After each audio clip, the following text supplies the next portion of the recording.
पर अगर सारी कायनात के खतीब, सारी कायनात के अदीब, सारी कायनात के वाइस, सारी कायनात के शायर, सारी कायनात के मुकर्रिर, मुबल्लिग, मुफक्किर, मुहक्किक, मुसन्निफ, मुदक्किक, राइटर, कलमकार, उलमा, औलिया, असफिया, अतकिया, शुअरा, बुलगा, उदबा, फुसहा, हत्ता के सारी कायनात के अंबिया भी मिलकर मेरे नबी की सीरत, मेरे नबी की सूरत, मेरे नबी की अजमत, मेरे नबी की रफत, मेरे नबी की मनकबत, मेरे नबी का तकद्दुस, मेरे नबी का नामूस, मेरे नबी की रिसालत, मेरे नबी की शरीयत, मेरे नबी की सदाकत, मेरे नबी की अदालत, मेरे नबी की दयानत, मेरे नबी की शुजाअत, मेरे नबी की फरासत बयान करना चाहे तो फिर सबको आखिर में थक के, टूट के, हार के, झुक के, हाथ बांध के एतराफ़े शिकस्त करते हुए उस शायर की तरह कहना पड़ता है जिसने पूरी जिंदगी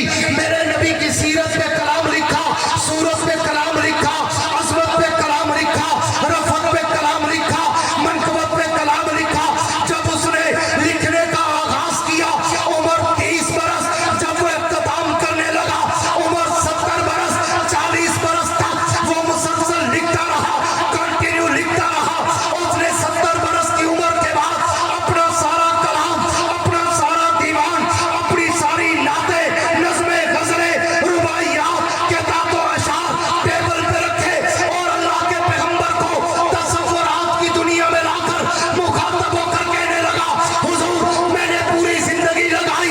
आपकी सीरत पर, आपकी सूरत पर, आपकी अज़मत पर, आपकी रफ़त पर, आपकी मनक़बत पर, लेकिन अब मेरी समाअत व बसारत जवाब दे चुकी, मेरी ज़हानत व बतानत व फतानत जवाब दे चुकी, मेरी कुव्वत गोयाई लड़खड़ाने लगी, मेरे हाथ और पाँव में लर्ज़ा तारी होने लगा, मेरे कलम के जुम्बश टूटने लगे, मेरे बात खत्म होने लगे, मेरी स्याही खुश्क होने लगी। लेकिन हुजूर मैं पूरी जिंदगी लगाकर भी आपकी अज़मत का, आपकी मिदत का हक अदा नहीं कर सका।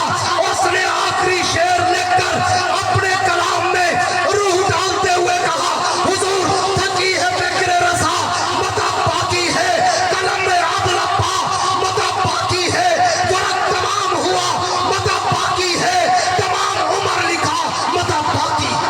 नारे तकबीर, शाने मोहम्मद मुस्तफा। पैगंबर का शान और मेरे जैसे तिफले मकतब की गूंगी ज़बान क्या करे बयान, जिसके लिए उतरा हो 30 पारों का कुरान, जिसके मुंह में हो ज़बान वो कहते सुभान, जिसको रब स्टेज वालों को भी, जिसको रब लेने देता हो अपना नाम वो कहते सुभान। पूरी तवज्जो रहे, मैं बात को आगे बढ़ाने चला हूँ कि मैं तो जब अल्लाह के नबी की सीरत के समंदर की लहरों पे तैरना शुरू करता हूँ, मैं तो सोचों के समंदर में डूब जाता हूँ। मैं तो जब अल्लाह के नबी की सीरत के आसमान के सितारों की चमक और दमक को देखता हूँ, मैं तो खीरा खीरा हो जाता हूँ। मैं तो जब अल्लाह के नबी की सीरत के गुलदस्ते के फूलों की पत्तियों की महकों को सूंघता हूँ,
मौलाना कासिम नानोतवी ने कहा था कि सबसे अव्वल मशीयत के अनवार से नक्शे रुए मोहम्मद बनाया गया, मांगकर फिर उसी नक्श से रोशनी बदले कोनो मकां को सजाया गया।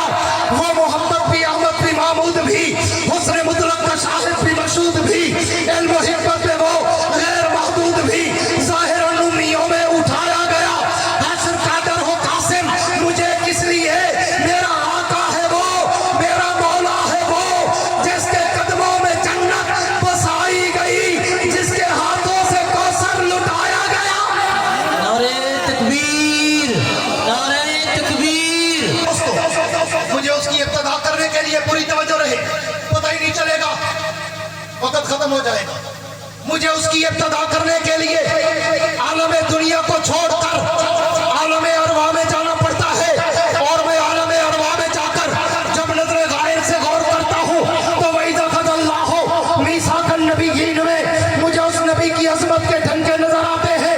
मैं उससे भी एक कदम और आगे चलूं, मैं आलम अरवा से निकलकर आलम दुनिया में आऊं तो आलम दुनिया के हर दरो दीवार पर, हर सदा बाजार पर, हर मिंबर और मेहराब पर, हर किताब के वर्क पर, हर कलम की नोक पर, हर जबान की चोट पर, हर परिंदे की उड़ान पर, हर पत्थर की चट्टान पर, हर मछली की जबान पर मुझे उस नबी के दरूद और सलाम के तराने नजर आते हैं। मैं उससे भी एक कदम और आगे चलूं, मैं दुनिया में आकर अगर तौरात खोलूं उसी पैगंबर का नाम नजर आता है, मैं इंजील के और आग खोलूं उसी पैगंबर का मकाम नजर आता है, मैं जबूर के सफात खोलूं उसी नबी का एहतराम नजर आता है, मैं कुरान की आयात खोलूं उसी पैगंबर का अखलाक नजर आता है। मैं उससे भी एक कदम और आगे चलूं, मैं अगर बैतुल्लाह में जाऊं उस नबी की अजमत के डंके नजर आते हैं, मैं बैतुल मुकद्दस में जाऊं उस नबी की अजमत के चर्चे नजर आते हैं, मैं मस्जिद नबवी में जाऊं तो उस नबी के रोजे पर मुझे रहमत की बारिशें बरसती नजर आती है। मार का तो बात से ले लेना है, ये नबी को मने दे कहे तो मैं पूरी दुनिया जिन्हें को आधा आधा प्यार तो रहती हूँ को मने दो। इधर रहो सिकंदर, हुनर आसमाए, तू तीर आसमा, हम जिगर आसमाए, तू डोड़े सुना, असा कुरान सुने।